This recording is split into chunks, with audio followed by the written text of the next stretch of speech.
So, last part, I spent a ridiculous amount of time fighting two random battles that both collectively took two forevers. Imagine the look on my face during hour 3 of the Sailor Moon North Pole Grindathon. It was not fun, but between parts, I managed to get all 10 Sailor Scouts up to at least level 25. The recommended level in the guide that I peaked at was level 30, but I didn't have the patience for that because it was taking forever. So some of my party members are at level 30 or close to it, but we also have Sailor Saturn over here bringing up the rear at exactly level 25. The good thing about this whole thing, though, is that it did force me to learn a bit about the combat system and what actually, is efficient to do during battle.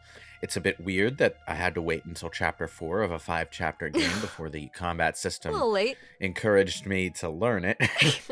But, this is a very unevenly designed game. For the first couple chapters, there's zero exploration, and the level design is quite linear. And then for one sub-chapter in the middle of that, suddenly there's a bunch of barrels with hidden items in them. And then the game stops doing that for some reason. And then you get to this point, and it's like the North Pole and the Moon Kingdom both encourage exploration, you know? When the game up to this point hasn't really done much of that. But when the game starts to encourage exploration, it also starts throwing these really hard battles at you. It kind of feels like this game was designed by 5 different people who all had a very different set of priorities when it comes to designing an RPG. Oh my goodness. To be fair, apart from the random battles being, way too much of a spike, this part of the game is actually really good. I probably wouldn't have been able to appreciate this if I hadn't gotten so into watching the anime earlier, but where in the past we're effectively exploring the Silver Millennium, and this game goes pretty hard on, underlining what that means for the characters. To put this in perspective, right now, Princess Serenity's dead mom is still alive. And, Oh, goody! We can stop them from getting gunned down in Crime Alley and cause all sorts of Flashpoint shenanigans. Before they leave this time period, though, Usagi says something that amused me since I've actually, watched Crystal and stuff. She says, it's not like I can meet my past self, because, her past self is still alive, and they might actually wind up meeting her. Meanwhile, every character in the Flash series is like, sure, you can. No, the reason that I say that is because she actually does meet her past self in the second arc, I think, of the manga. In Crystal, anyway, it happens. And it's like they do acknowledge that it's probably not a good idea for this to happen. Watch out, Snake, you created a time paradox. Time paradox. But in a moment of just emotional excitement, she just turns around and disregards her own advice, and they very briefly meet at the very end of the series with future Queen Serenity, thanking her past self and all that. It actually is important to establish that Sailor Moon's past and future selves can interact with each other, though, because it happens again in Arc 5. Nice disguise. The good old disguise that doesn't actually disguise anything. All this reminds me of is in the first Fire Emblem game we got here, where the multicolored haired rainbow brigade of main characters have to disguise themselves in the town as normal folk who just put a hood over themselves. Oh my goodness. Well, while you're exploring these 2 locations where you can disguise yourself like this, there is one character who does note that you look disturbingly like Princess Serenity. There's something about that haircut. And then they see Usagi trip over her own 2 feet. It's like, you're not graceful enough to be Princess Serenity. Never mind. But it's like the place we're exploring now is the Earth Palace, which, you know, is a pretty big deal since it's where Prince Endymion and his father used to rule the Earth from. The North Pole, maybe that's where Santa Claus comes from. I don't know. I mean, it's the future building site of the Fortress of Solitude, so... Now, there are 2 treasure chests in this place that I missed because I actually didn't know that I was allowed to go back and get them. Basically, there's this cutscene where you walk into the throne room and the king is talking with his advisors about what to do with the Moon Kingdom. The scenes that we're watching in these locations are all just lead-ins to the big war that ended the Moon Kingdom to begin with. But after you trigger that cutscene, I think what you're supposed to do is leave the room and then go right back in, and all the people who are in there are just gone, and you can go get the treasure chest now. But I didn't know to do that because it makes no goddamn sense. And Whoops. Yeah. I should also mention that there's an optional side quest. Yes, a singular optional side quest in this game with no other optional side quests. That you can do as soon as you have access to the Ark, the airship. You go back to, I think, Kane's village, and there's a cave there with 2 optional bosses inside that you can fight. It is worth doing because the reward for getting that done is a red pupil, which I have 1 of, but there are 2 in the game. The red pupil is the best accessory in the game. It gives you a massive boost to attack and speed. So do we fight Culex or I don't know. Ground Guy? There are two bosses. One of them has a name that I don't remember, and the other is just Dragon. Emerald Weapon. So, they're not like super bosses. They're just optional bosses. Like, they're relative to the bosses around them. They're scaled to like be in between the mandatory bosses that you would fight before and after. But I didn't do this because the battles were already taking forever, and I kind of wanted this playthrough to not last that much longer. So I skipped the optional bosses. I just want to acknowledge them now because if you're actually playing the game on your own time, they are absolutely worth doing. Having said that, I was a little confused about where I was supposed to go inside these castles in order to trigger the scenes that I need to do to move things along. I think I got lost at one point in the Moon Kingdom Palace, but the story during this sequence is great, but the thing is, it keeps requiring you to leave a room or leave a location and then re-enter it. This is especially egregious when you get to the moon itself, where you go to the moon and it's all like pristine and whole, and the people are around and you can talk to them. There's a lot of empty space to explore with NPCs in it. It's actually like one of the most explorative towns in the game. You go there, and I think the only thing you actually have to do while you're there is go meet the queen and then go eavesdrop on past self, Princess Serenity and Prince Endymion, and then leave the moon and then go back to the moon and it's ruined.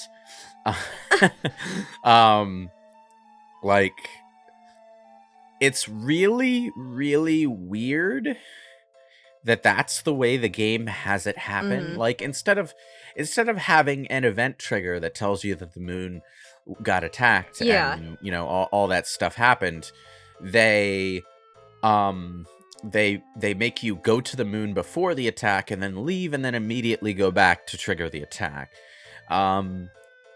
This game is not great at out of combat storytelling. Like, well, it was okay at first, and then I think I imagine they probably just ran out of time where it's like, okay, season's coming out, game's got to get out. Well, it's more than just that. It's also like the animations that they do use for out of combat storytelling are all extremely rudimentary. And you know, this isn't to dunk on the game's other qualities, but it is strange. Given the amount, they actually did have quite a bit of time to make this game. I just think a lot of that time was spent on starts and stops, restarts, like going back to the drawing board and redoing things because they had different ideas at different points in time of where they wanted the game to go. But one thing that I will praise the game for is that it really does feel like a legitimate arc in the anime would. Not in the anime, in the manga. If it was the anime, we'd be fighting a monster of the week every 2 seconds. That's what the random battles are for. Well, I mean, yeah, but that would be the entire plot. It would just be the arena from Oblivion. Complete with skating around the enemy at the speed of sound to avoid all of their attacks, because that's how Oblivion combat works. Ugh. I will, like... Oh, a chest. Yep. There are a lot of treasure chests in this wide open space, and it's a little hard to navigate because it's hard to keep track of where you have and haven't been, unfortunately. I started to get some Persona 2 flashbacks, to be honest. And this is the moment where I noticed I actually had the red pupil. And I'm like, oh, when did I pick that up? Because I legitimately don't remember where I got that, and I'm too lazy to go, like, back read a guide to see where it was. But yeah. I think... I'm not sure if you have to go to the North Pole before the Moon Kingdom. You might be able to go to the Moon Kingdom first and then come to the North Pole next. I'm really That sure. might explain the leave and come back for the Moon Kingdom thing. Yeah. Because maybe Possibly. the flag for that being destroyed is after that whole throne room cutscene thing. There are 3 locations you have to go to, actually. 2 of them are in the North Pole, 1 of them is on the moon. You have to go to the Moon Palace, yes, and you have to go to the Earth Palace, yes. But you also have to go visit Sage Beryl in her castle, which is up to the northeast of the North Pole area. It wouldn't be... everything from the North Pole is south. In some way. Well, unless we're just, like, slightly south of the actual North Pole. If it's not specifically in the North Pole, it's south of the North Pole. Well, yeah. You can say, if you're like laying it flat on a grid, the actual Moon Palace itself, you could say the quote unquote northeast, because you're doing the entrance as the reference point. But look, dude, by that logic, even Santa's workshop isn't technically at the North Pole. It's built on top of the North Pole, with every coordinate past like its fireplace being some degree north-south or south of some kind of south away from the North Pole. Which way do I go to the living room, Santa? South. but which south? That south. The Okay, south. thanks. Head a few miles south and you'll find the reindeer pens. No, your other south. the opposite south.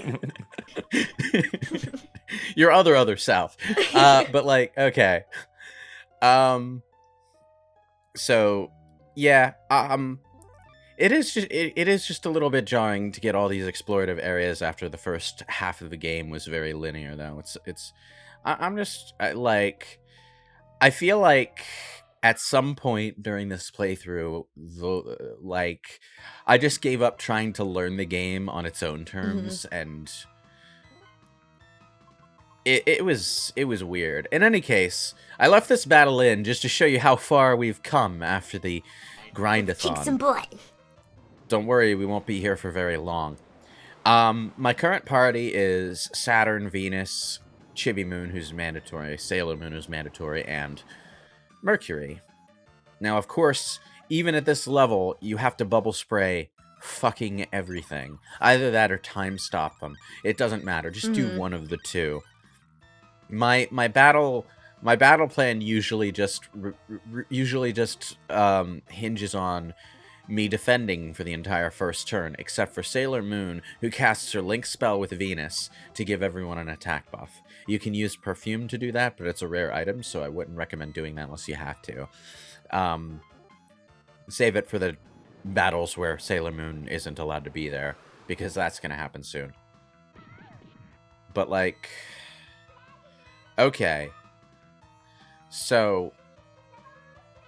if you remember, last part, these battles took like 15 fucking minutes. Yeah. And that persisted through most of my grinding session, I should add. Now that I have like a better party and a better formation, it's not quite as painful. You put into work. Yeah. At this point, though, the battles do still take a while per battle. aren't hard anymore. So you bubble spray everyone, and then you do your attacks. Oh, because of course, the reason I'm using link attacks isn't necessarily because they do more damage, but because they spread out the skill cost. Rainbow Moon Heartache. Rainbow Double Moon Heartache does not take as many total hearts from both characters as doing their single ultimate spell attack does, because that takes 6 from each of them. But if you just do the link attack twice, they're both spending 4 action points apiece per turn, which means you get a little bit more mileage out of it. And that was about as long as slightly longer than a usual JRPG battle around this time period, depending on what you run into. So I managed to cut the length of that battle down by like 80%. Yeah. 90%, something like that. The battles in chapter 5 don't take nearly as long, and they also like dump with the Grind Be Gone mod. They dump like 20,000 XP on you per battle. Nice. So you start leveling up really fast at that point. But at this point, not so much. There's also a problem with the Grind Be Gone mod in that just cutting the encounter rate in half doesn't necessarily mean you only fight half as many battles. What it means is sometimes you go through an area and you just don't fight any battles at all because the areas were designed with the higher encounter rate in mind. So like, if you were to cut the encounter rates in, say, Pokemon Gen 1 down by half, you'd probably get through entire routes without fighting a single random Pokemon, and then you get to the next town and the next gym, and oh no, I haven't leveled up at all because I haven't been fighting random battles. And that's what the rare candies are for. But, Yeah. like, okay. Guys, what's throbbing there? Throb. Throb. That would be their heart. That's They're like, it's throbbing meant to hearts. be their heart, but that is kind of like... That's Definitely hearts. But like, the localizer should have put thump thump instead of that, because when you just write throb like that, it puts you in mind of other things.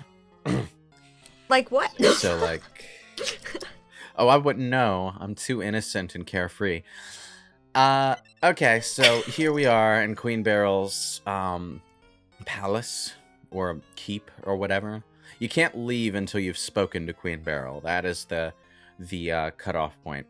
So like, I saw that treasure chest out there the moment I tried to go in, and I'm like, ah, man, I want to go back outside and get that treasure chest, but you can't go back out until you finish in here. So God, this game, these game designers need to learn to put things in their rooms. Oh no, no, there's a person here in this room. See, There's something. No, but I mean Someone. like stuff that's worth finding, documents, items, stuff like that. Alarm clerks. There are so many empty houses and empty rooms in this game. It's starting to piss me off. It's like, yeah, not every room needs to mean something, but enough of them need to mean something that I'm encouraged to explore. At this point, I'm only doing it because I know this game is so inconsistent with how it handles exploration. Anything could be in there, or nothing at all. That I don't know when it's going to start throwing hidden treasures at me again.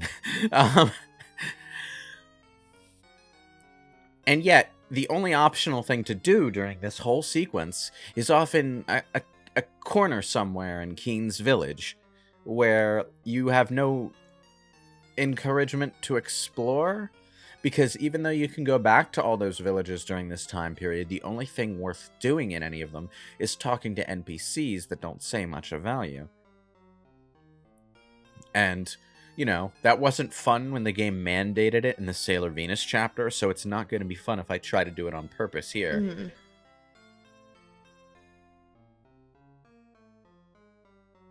Oh no, it's a save point. That means this is where I need to go, which means I should go explore everywhere else first. Yep. Oh, look, it's V good. Not just P good, it's V good.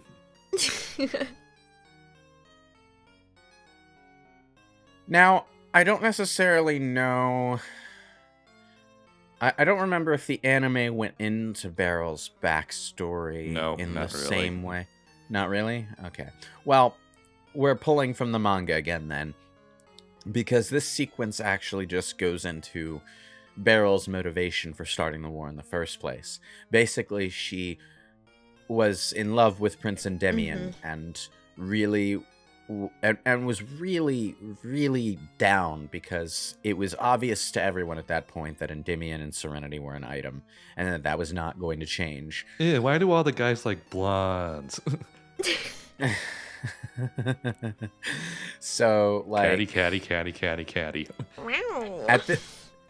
at this point in the story, Beryl is struggling with herself because she knows, like, all these dark thoughts are bad and bad for her. Fear leads to anger. Anger leads to hate. Hate leads to suffering. Basically. But, like, she doesn't know how to handle it. And this talk is interesting. All right, they didn't have psychiatrists back then. Well, yeah, I would imagine so. This is interesting because it leads to a short little heart-to-heart between Beryl and this attendant who happened to wander in, who gives her advice that she seems to take to heart, but she ends up going bad anyway, because, you know, what seems reasonable in one moment is going to be something that someone who's in an unhealthy state of mind dismisses as waffle later on.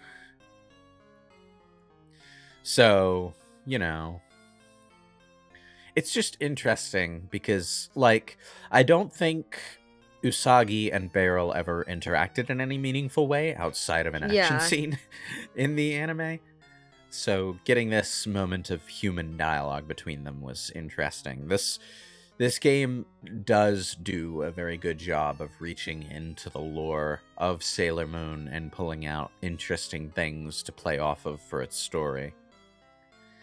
And that's interesting to me because Ted made a remark about this in one of our earlier commentaries, but like, people who haven't really watched much of Sailor Moon tend to think it doesn't have a whole lot of story material to it, you know? But there actually is quite a bit going on in the background. It's just that the 90s anime took so long to get to it because it was playing up the Sentai Power Rangers formula. So, like, it's interesting that this game goes to great pains to backfill a lot of the missing story in Arc 1 as well. I got a real kick out of this section. For a while, I was grinding at like just fighting really tedious random battles just off camera to the left of this screen here. And I started to wonder to myself, why did I want to do this game again? It's like, was it really as good as people have been saying? And then I got to this sequence and I'm like, the magic is back. I just really, really wish the RPG attached to all this fun story stuff was a better, more well-rounded one. It doesn't need to be Final Fantasy. That might be a little too easy, but it could at least be Dragon Quest. that would be nice if it was at least Dragon Quest levels of fun. Like maybe a little time consuming in the battle department, but not quite as like Dragon Quest games are very well designed and they tend to be very like smooth in their difficulty curve, even when their difficulty curve is very difficult, you know? Hey, perfume. Boy. Poor Queen Beryl. Should we do something? No, that'll create a time paradox. Yeah, that was basically the emotional struggle there. It's fun and it's funny to think of